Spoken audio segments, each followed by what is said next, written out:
هغه نسل په اړه باندې تاسو معلومات راکړه د کوپکس مونډیلیار نو راضي یاست موږ د دې نه په دې باندې ډېر راضي چې پخوا به موږ مالداریانې کولې چې یو مال غوا به 2 کلنه شوله غار پرې وکړو پس د هغې به بیا تېرېدل او په درېیم کال باندې به هغې بچی راوړو دا نسلونه په ذمهوارۍ سره په تجربې سره چې صحیح په شودو باندې یو 40 ورځې تغذیه شي په اول کال کې دا په 14 او 14 میاشت باندې همې ښځینه نسل او همې نارینه نسل دا ټول بالغه کېږي او وار راوړي تر څو پورې لکه هغه نور ساده مالونه چې به دغه کول موږ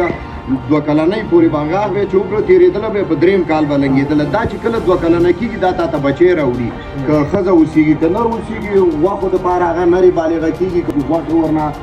استفاده کوي دا خپل ثمر ته پوره رسېږي په لږ وخت کې ډېر ښایسته د شودو نه موږ ډېر راځي او ډېر ښایسته نسلونه دي مرض په مقابل کې ځکه ډېر مرضونه تېر شولو او د مرض په مقابل کې نسبتا نورو غواګانو ته دا کلکې دي او ډېر دغه کېږي نه یو خدا په وخت باندې اوس دغه دي ډاکټر صاحبان دي راځي او هغه واکسینونه د دي او بعضې ورته کوي بغیر د دې نه نور دا ساده دغه ورته راتلی هم نه شي داسې لکه تبک مبک او دا بای شیونه اوس هغه عام غوندې نه راځي هر کال به دا راتلل هله چورنګي ووالې اوله تبک ووالې په 100 غواګانو کې به یو 100 چېرته پاتې شي نورې به څوک مړې شي او څوک به مایي به خدا نامه خدا صحیح دی او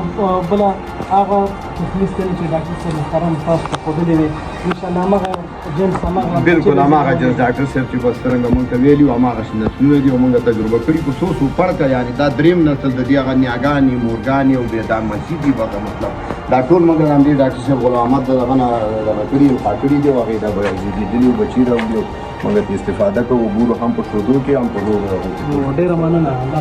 تاسو نه هم مننه الله خوشحاله مونږ پوښتنه وکړو ډېره مننه نور ماشاءالله د باډۍ نه ګوره د